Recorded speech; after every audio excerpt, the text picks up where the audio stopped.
everybody. Colin Bell from Natural Selection, and this is our Africa Travel Week. We've got this extraordinary range of wonderful human beings who are out there in the middle of nowhere doing the most amazing things in the series of podcasts. Today, we've got Rod Cassidy. Rod Cassidy is one of my absolute tourism heroes. Our topic today is what it's really like to develop, live in, and run the most remote camp or lodge in all of Africa. We can debate that. The guys who out in the middle of Angola might say this and all the rest of it, but I really think it's almost impossible to get further away from civilization than where Rod is now.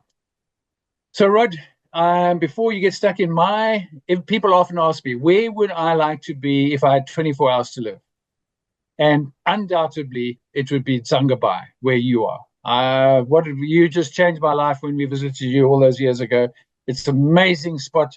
But yeah, let's start off with a bit of your background, how you got into tourism, and let's take it from there. Hello, Colin. Thanks for that introduction. And hello, everybody. I'm originally from Durban. I grew up in Natal. I went to school in the Natal Midlands at a place called Ikopo. And none of my family were interested in wildlife at all. So how I got into it, I really don't know. But it was, I guess, through meeting people involved in conservation that sort of mentored me into it as a child growing up. And that's basically my background. A Natal boy who spent all his adult life as a tour guide or working in affiliated sort of wildlife things. I worked for the Fitzpatrick Institute and I worked at the Transvaal Museum in research jobs. And then I started tour operating as a specialist bird guide and ended up via a long chain of events. It'll take a whole program to explain, but ended up here and got out of tour operating, decided to start a lodge in this remote location. So where exactly is Sangha Lodge and where exactly is Central African Republic? Well, the Central African Republic is one of only two countries in the world whose name describes exactly where they are. The other one, of course, being South Africa. It's in Central Africa, obviously. And we are in the extreme southwest corner of Central African Republic. There's a little finger that sticks down and is wedged between the Republic of Congo and Cameroon.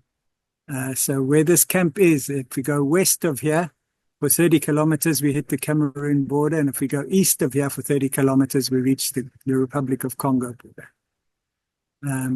So that's where we are, in the Sangha protected area, specially protected area, yeah.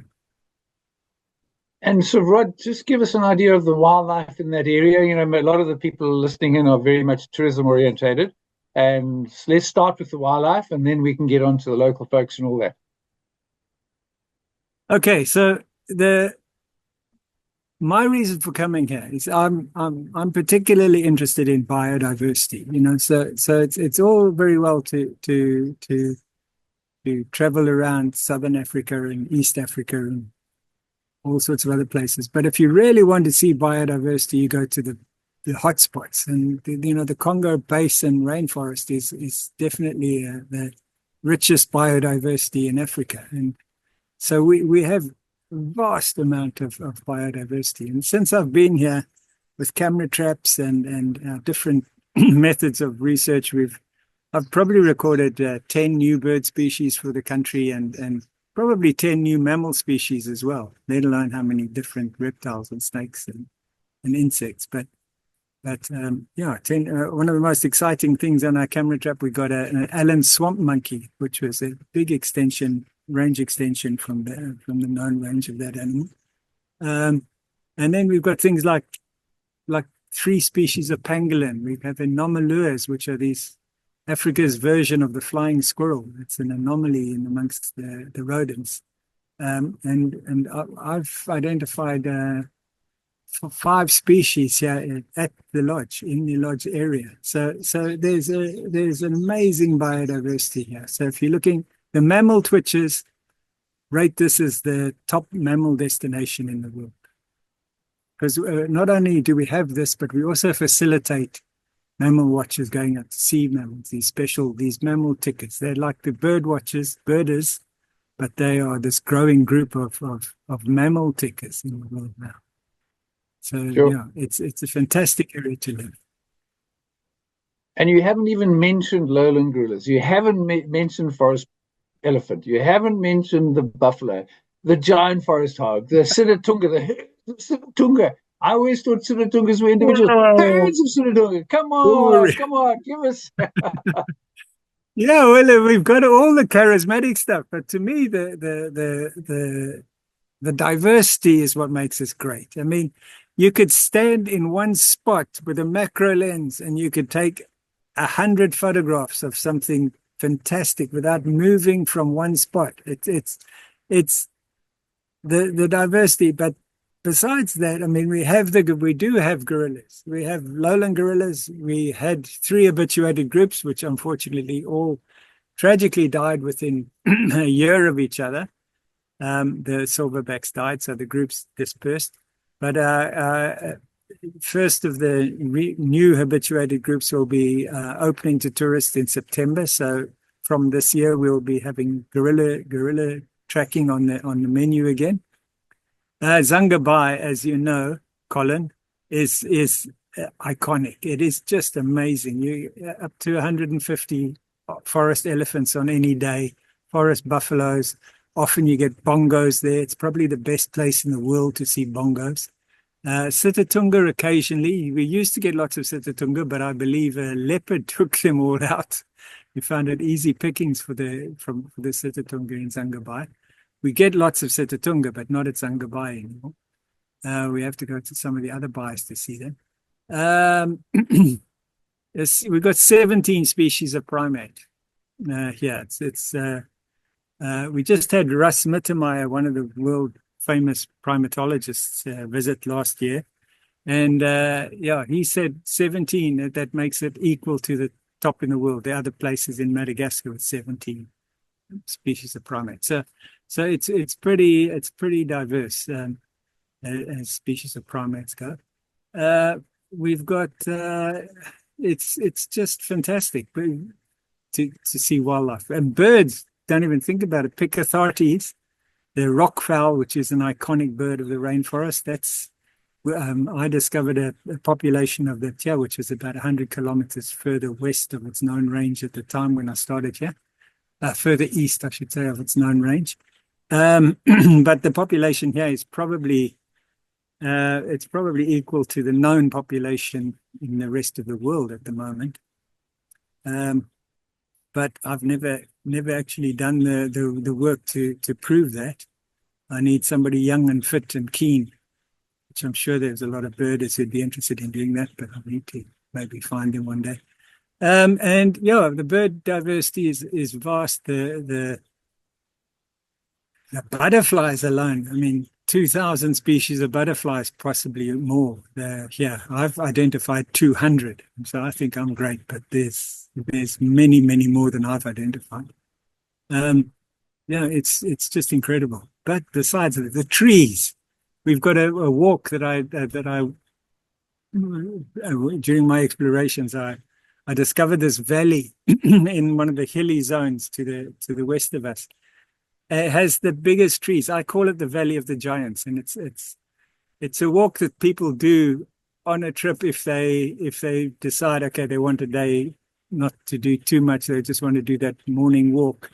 And we do that, and they come back, and it's often the highlight of their whole trip. They just can't believe the size of the trees up there, and these monsters that you can. There's one tree that you can walk inside and walk inside, crawl inside, and stand up in, and it's got anomalures roosting in there, bats roosting in there. It's just phenomenal, and the size of them, the monsters, it's just phenomenal. You can't explain it. Everybody who leaves here says they can't relate. They will never be able to relate this to anybody when they get home, the experience they've had. It's just a very, very special place. And tell us how the pangolin story started. This is quite something. When the coup d'etat hit in 2013, we had to leave the country for a short while, and we came back thanks to help of generous sponsors like yourself, Colin. Thank you very much. I'll always remember you for that, and others. We were working in basically gathering news and trying to find out what was going on, because all of the conservation teams had left. And so we were really the source of news for the area at the time. And a guy offered us a pangolin. A guy was trading bushmeat. He walked past and he pulled out a pangolin out of his bag. And I said, no, you can't kill that, you know. And we rescued it and released it. And then we started looking around and asking our staff, and they started reporting pangolins being sold in this bushmeat market or that bushmeat market, and we started rescuing these pangolins. It was basically a rescue and release, because they were normally adult pangolins. Some of them had snare marks that had to be treated a little bit, and Tam, my wife, learned very quickly how to do that with the aid of Lisa Highwood from the Tiki Highwood Trust. She was very, very supportive of us. She's in Zimbabwe. And so it started from there. And in the years leading up to 2016, when the moratorium had, so it was about 2013, 14, 15, 16, we rescued a lot of adult pangolins. 2016 was COPE, where pangolins were all put on the Appendix 1 at the COPE meeting in Sandton in Joburg. The trade immediately rocketed. It had the opposite effect to what people would really think would happen. And we started to get a lot of pangolins in. So we figured that the big problem there was not that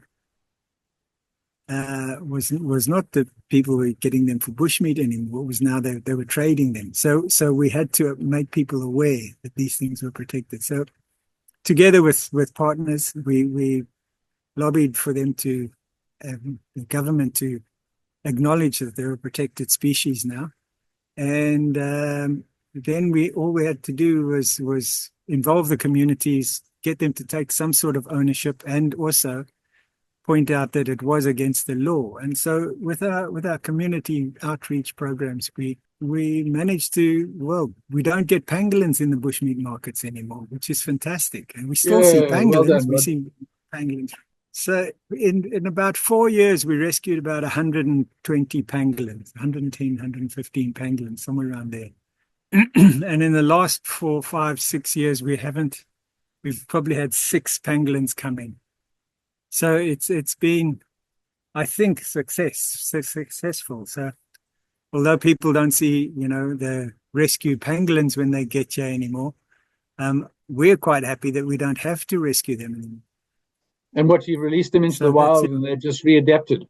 Yeah, because it's soft release. Yeah, we've never actually gone out and released, because we are just surrounded by forest. We've got a better handle on the forest near us. So yeah, we've hand raised from tiny infants about it's probably about 10 pangolins now, little tiny ones.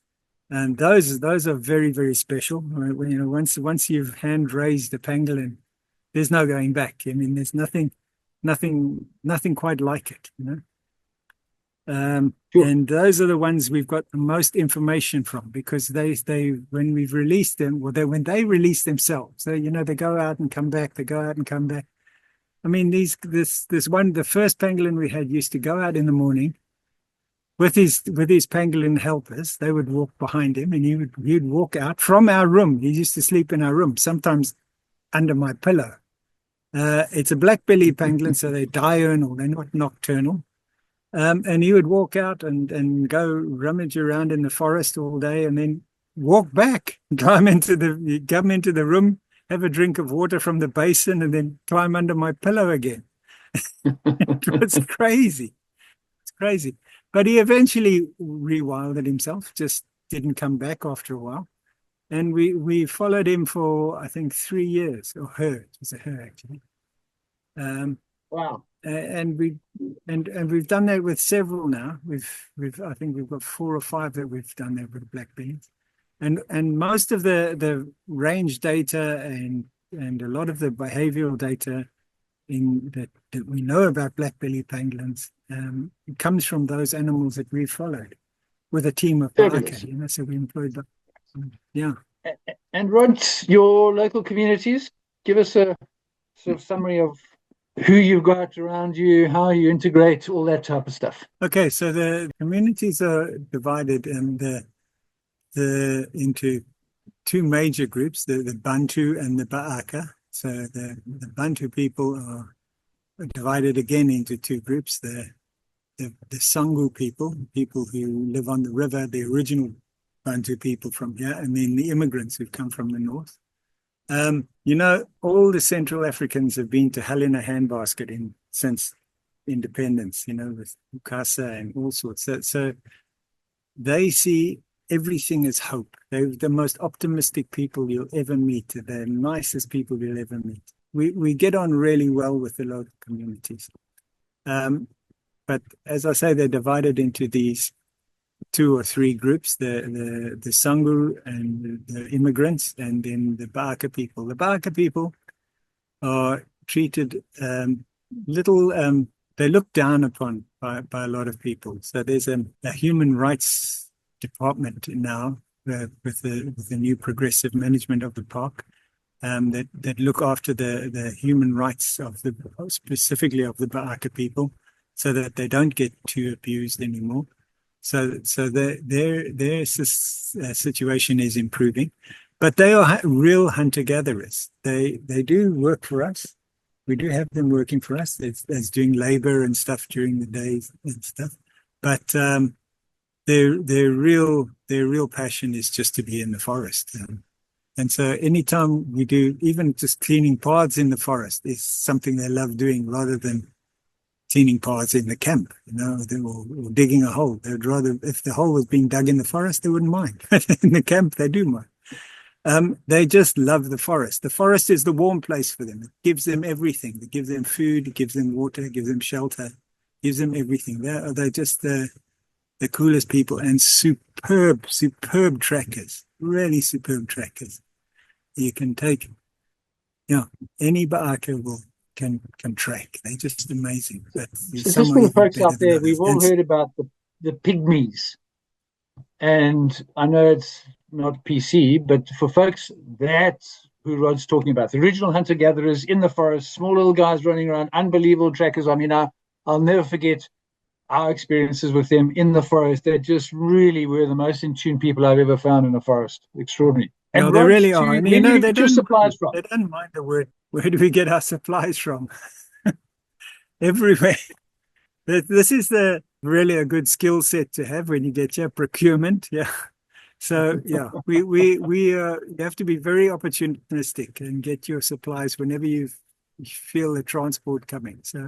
So we have some agents who come from Cameroon with clients sometimes, and we tap into them. They often bring us supplies that we can't get here from Cameroon.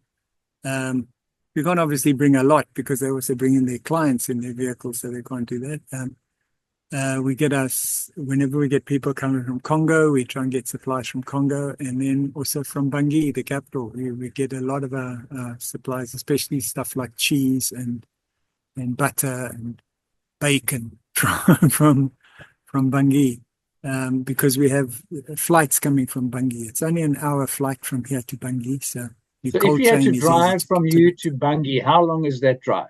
Oh, it's brutal. We don't accept clients driving it. We do it occasionally, but we don't accept clients doing it. I'm trying to put the reason for that is supplies. So if you had to drive a truck in from Bangui with supplies, how long would that take you? They drive like lunatics here, so it'll probably take them about 20 hours.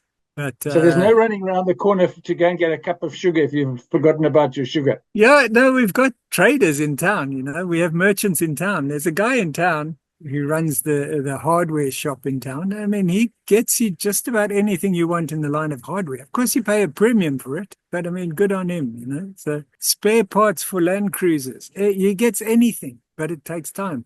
But often he has in stock. He also keeps a big stock.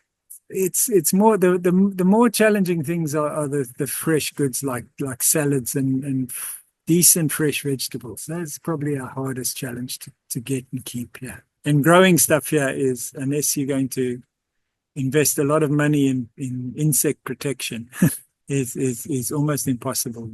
Everything eats it. Everything eats it. The successful people are the people who grow in the village, inside the big villages. Then they don't have the insects coming from the forest or the elephants or what else comes out and eats things. Yeah. So, Rod, I guess one of the tragedies of the tourism industry is that we kind of focused on same old, same old. Tour operators get into the routine. This is what we sell here. That's what we sell there. And I keep hearing in the remote areas the kind of plea, how do we get the tour operators to start diversifying and taking a bit more time and sending guests to your extraordinary place? I mean, because, right now, people are looking for experiences. And it's experience, it's space, all these different things which you have in abundance. How do we get the mindset of the tour operators changed so that they start sending business to you? And where I'm coming from, on the conservation front, we need tourist money to be coming closest to where it's needed the most. And if we look at your area, you're the only lodge for miles around. You're the guys at the front line. You desperately need the cash to make sure that you can do all the good things you do. How do we incentivize the tour operators to start saying, hang on, I need to send somebody to Rod Cassidy sitting at Sangha Lodge in the middle of nowhere? Colin, if I knew the answer to that, I would be a very happy man. The truth is, if people want to come here because they've seen it on Discovery or one of the documentaries all the documentaries on forest elephants are filmed here. If they've seen one of those, documentaries and they decide they want to come here, then it's an easy sell. But if they walk into a tour operator's office, the tour operators don't actually push this place at all. I wish they would. It's just too difficult. But I think it's just a difficult sell. And yet for me, and I come back to where we started, Rod, if I had to choose one place for 24 hours, I'd be there. That would be my place where I'd say, if my last 24 hours on this planet, I would be sitting in your lodge. I'd go to Zangabai. I'd sleep on that hide. I'd watch the African greys coming down. And I've got those images of the African greys in the huge swarms of them and forest elephant behind them. This extraordinary place. And it's special. It's amazing. Is there anything else you want to add in there? No, just that we really need people to come. Really desperately need people. We've got, we haven't got any bookings for the next 3 months. We've got 4 people coming next week, and the day I leave to go to South Africa because there's just no bookings for 3 months. Yeah. Well, we need to change that. I hope it will change from September because, that's when gorillas come back online. But that, we just can't catch a break. Every time we seem to see the light at the end of the tunnel, something else goes wrong, and the gorillas all dying was just not good. But for me, just the whole forest. I mean, the Picathrates, oh my goodness, and all that stuff. No, brilliant. Rod Cassidy, thank you for your time. We really appreciate it. Remember, it's Sangha Lodge, Central African Republic. You can find it on the website. I can just highly recommend that this is one of the places should be on every adventure and experience seeker's bucket list. Rod Cassidy, thank you very much.